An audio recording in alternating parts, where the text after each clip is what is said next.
I'm Lori Gilmore. I'm giving an oral presentation for the Business Communication class, BUS 3360. And my presentation will be on the February Board of Directors meeting for the Northwest Georgia Housing Authority. The items discussed were the closing of the deal for Publix, the new office building for Northwest Georgia Housing Authority, the new board member, the Northwest Georgia Housing Authority admissions and waiting list, the Northwest Georgia Housing Authority finances, the demolition of Alto View Terrace, and the Neighborhood Stabilization Program funding.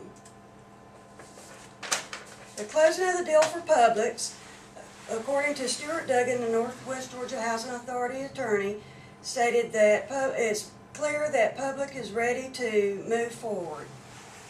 Publix has expressed interest in opening a 54,000 square foot grocery store as part of Madison Retail's planned development on Northwest Georgia Housing Authority property on Turner McCall Boulevard across from Floyd Medical Center. The Rome Floyd Board of Adjustments has also approved variances that will pave the way for construction of a new administrative office building for the authority on the northwest corner of the 9-acre lot at Turner McCall Boulevard and North 5th Avenue. The new office building will be constructed in the same style as other outparcels in the Charles Height Square development where Publix is expected to locate. Madison Retail is contributing $750,000 towards the construction of the office as per their agreement to acquire the property from Northwest Georgia Housing Authority. The next item is the new Board of Directors member, Susan Clemens. In the picture, Ms. Clemens is standing, taking the oath of office as the newest member of the Northwest Georgia Housing Authority. Seated at front is board member Jim Keaton, while Doug Braden and Steve Chumley, Housing Authority staff, is seated in the background.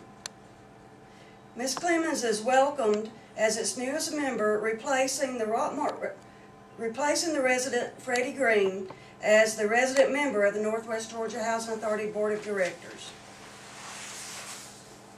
Next on the list was Northwest Georgia Housing Authority admissions and waiting list.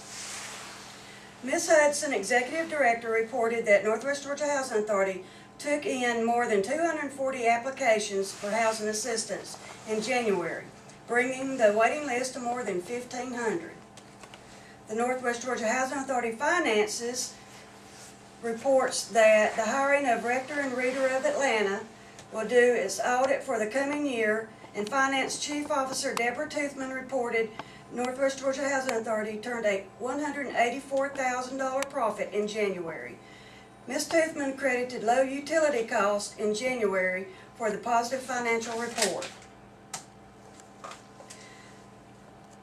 Steve Chumley, Director of Technical Services, discussed the demolition of Alto View Terrace.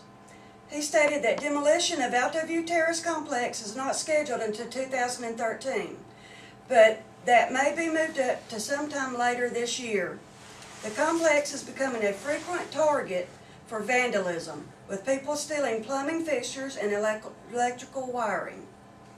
Mr. Chumley also reported that Northwest Georgia Housing Authority would be making an application to receive Neighborhood Stabilization Program funding. This funding would be used to acquire 9 properties in the Church Street and Nelm Street area to become part of the development that will replace the old fairground apartments that were demolished last year. Thank you very much. That's all for my presentation.